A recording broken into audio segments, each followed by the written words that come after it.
21 अक्टूबर 2025, दिन मंगलवार और हिंदी तिथि आज कार्तिक अमावस्या रहेगी शाम को 5:55 तक। उसके बाद शुक्ल पक्ष प्रतिपदा यानी एकम तिथि शुरू हो। अक्टूबर को हर साल पुलिस स्मृति दिवस के रूप में मनाया जाता है हमारे देश भारत में। 1959 में चीन से लगने वाली भारतीय सीमा की सुरक्षा में शहीद पुलिस कर्मियों को नमन करते हुए पुलिस स्मृति दिवस के मौके पर भारत की आंतरिक सुरक्षा के लिए समर्पित सभी पुलिस कर्मियों को सैल्यूट। जैसे भारतीय सेना के जवान बॉर्डर पर सीमाओं पर देश की सुरक्षा करते हैं, वैसे ही पुलिस जवान देश की अंदरूनी सुरक्षा करते हैं, राइट। और आज देश के रक्षा मंत्री राजनाथ सिंह भी इस पुलिस स्मृति दिवस के मौके पर मंगलवार 21 अक्टूबर को नई दिल्ली स्थित राष्ट्रीय पुलिस स्मारक पर शहीद पुलिस कर्मियों को श्रद्धांजलि भी अर्पित करेंगे। और चलिए आगे बढ़ते हैं अपन खबरों में। सबसे पहले बात करते हैं दोस्तों दिवाली के पर्व की। तो वैसे तो कल भी देश भर में दिवाली का माहौल देखने को मिला। रोशनी से नहाए शहर, पटाखों की गूंज और लक्ष्मी जी की पूजा। देश भर में कुछ यूं मनाई गई दिवाली। बाजारों में रौनक देखने को मिली। गोवा में नरकासुर का पुतला भी जलाया गया और अयोध्या राम मंदिर में भी भक्तों की भारी भीड़ उमड़ी। वैसे देश में कई राज्यों में, कई जिलों में, शहरों में तो कल दिवाली मनाई गई,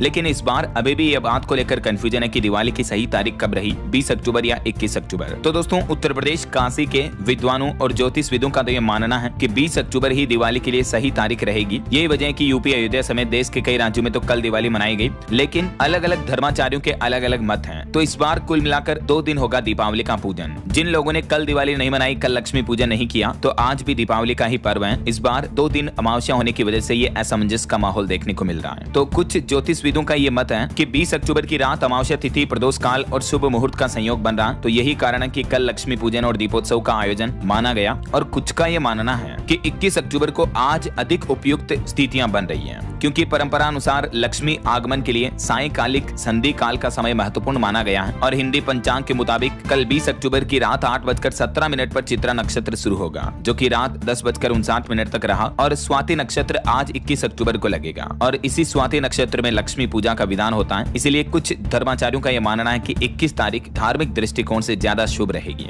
तो कोई दिक्कत नहीं है, दोनों ही दिन दिवाली का त्योहार है, कभी भी मनाओ दिल से, श्रद्धा से, कभी भी लक्ष्मी पूजन करो, तो कोई इश्यू नहीं है। तो आज जो लोग 21 अक्टूबर को लक्ष्मी पूजा कर रहे हैं उनके लिए शुभ मुहूर्त रहेगा। वैसे तो शाम को 5:52 से 8:24 तक प्रदोष काल के दौरान लक्ष्मी पूजन के लिए अति शुभ काल रहेगा ये। तो इस समय आज लक्ष्मी पूजन किया जा सकता है। कल जो लक्ष्मी पूजन का प्रदोष काल रहा शाम 7:30 बजे से लेकर 8:30 पौने 9 के लगभग रहा। फिर आज के बाद कल 22 अक्टूबर को गोवर्धन पूजा का पर्व होगा और परसों 23 अक्टूबर को भाई दूज का पर्व मनाया जाएगा। इसी दिन यम द्वितीया भी मनाई जाएगी। ठीक है। राजस्थान के भी अधिकांश जिलों में दीपावली आज रहेगी। जोधपुर के पंडित बोले कि भ्रामक प्रचार से भ्रमित न हो, पंचांग गणना के मुताबिक भी आज 21 अक्टूबर का दिन सर्वोत्तम है। तो आज 21 अक्टूबर को व्यापार प्रतिष्ठान कारोबार वाली जगह पर लक्ष्मी पूजन के लिए जो शुभ समय रहेगा, सुबह 8:50 से सुबह 11 बजे तक भी अच्छा समय है और 9:15 से दोपहर 1 बजे तक भी चौगड़िए के अनुसार लाभकारी समय होगा। वहीं गृहस्थों के लिए घरों में महालक्ष्मी पूजन का जो आज शुभ मुहूर्त रहेगा, शाम को 7:05 से रात 9 बजे तक। वृषभ लग्न का समय महालक्ष्मी पूजन के लिए अत्यंत शुभ रहेगा।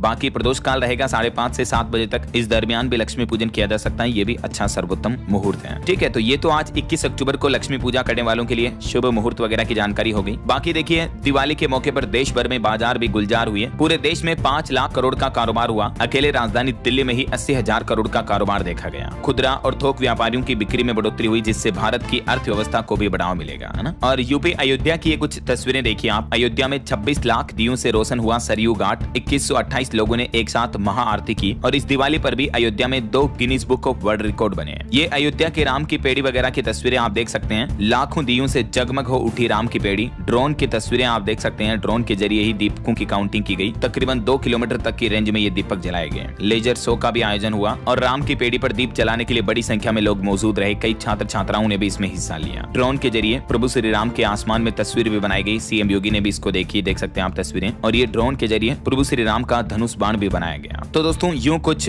भव्य समागम और अनोखा नजारा देखने को मिला यूपी अयोध्या में दिवाली के मौके पर। और वहीं देश के प्रधानमंत्री नरेंद्र मोदी ने भी INS विक्रांत पर पहुंचकर नौसेना के जवानों के बीच दिवाली मनाई। गाना सुना, जवानों को अपने हाथों से मिठाई खिलाई। ये तस्वीरें आप देख सकते हैं। और अपने संबोधन में पीएम मोदी बोले कि भारत की सेनाओं ने ऑपरेशन सिंदूर में पाकिस्तान की नींद उड़ा दी। नौसैनिकों के साथ दिवाली मनाते हुए पीएम बोले कि सैन्य क्षमता का प्रतिबिंब है INS विक्रांत। ये 21वीं सदी के भारत के परिश्रम का प्रमाण है। INS विक्रांत आज आत्मनिर्भर भारत और मेड इन इंडिया का बहुत बड़ा प्रतीक है। और भी पीएम ने अपने संबोधन में 5 बड़े ऐलान किए। इस बार दिवाली के मौके पर भारत में आ रहे थे करोड़ों के चाइनीज पटाखे। बंदरगाह पर ही तस्करी फेल हो गई। राजस्व खुफिया निदेशालय DRI ने तूतीकोरिन बंदरगाह पर 5 करोड़ रुपए से भी ज्यादा के चीनी पटाखों तंबाकू की तस्करी को विफल कर दिया है। स्मगलिंग की जा रही थी। इस मामले में 4 लोगों को गिरफ्तार भी किया गया है। ऑपरेशन फायर ट्रेल के तहत इन कंटेनरों को रोका गया। और वहीं दोस्तों आज 21 अक्टूबर को सिर्फ 1 घंटे के लिए खुलेगा शेयर बाजार। मुहूर्त ट्रेडिंग होगी NSE BSE पर। दोपहर 1:45 से 2:45 तक ट्रेडिंग का विशेष सत्र आयोजित किया जाएगा मुहूर्त ट्रेडिंग के रूप में। और अगली बड़ी खबर देखिए, दिवाली के मौके पर दिल्ली का AQI यानी प्रदूषण लेवल बढ़कर 400 के पार पहुंच चुका है। द्वारका और वजीरपुर सबसे ज्यादा प्रदूषित इलाकों के रूप में रहे। और देखिए दिल्ली के 38 में से 34 निगरानी स्टेशन रेड जोन में हैं। दिवाली के त्योहार के मौके पर दिल्ली में प्रदूषण बहुत ज्यादा ही बढ़ने लगा है। कई लोगों का सांस लेना भी मुश्किल हो रहा है। एयर क्वालिटी इंडेक्स बीते दिन 335 के पार था, जो अभी 400 के पार पहुंच चुका है। दावा किया जा रहा है कि पटाखे जलाने की वजह से ये हालात बिगड़े हैं। 300 के ऊपर का मतलब बहुत ही गंभीर स्थिति होती है प्रदूषण की, जिसमें लोगों को कई तरह की गंभीर बीमारियां भी हो सकती हैं। प्रदूषण को नियंत्रित करने के लिए इंडिया गेट के आसपास पानी का भी छिड़काव किया गया है। ये तस्वीरें आप देख सकते हैं। और इसी बढ़ते प्रदूषण के चलते अभी राजधानी में ग्रेप 2 की पाबंदियां भी लागू हो चुकी हैं। बसों,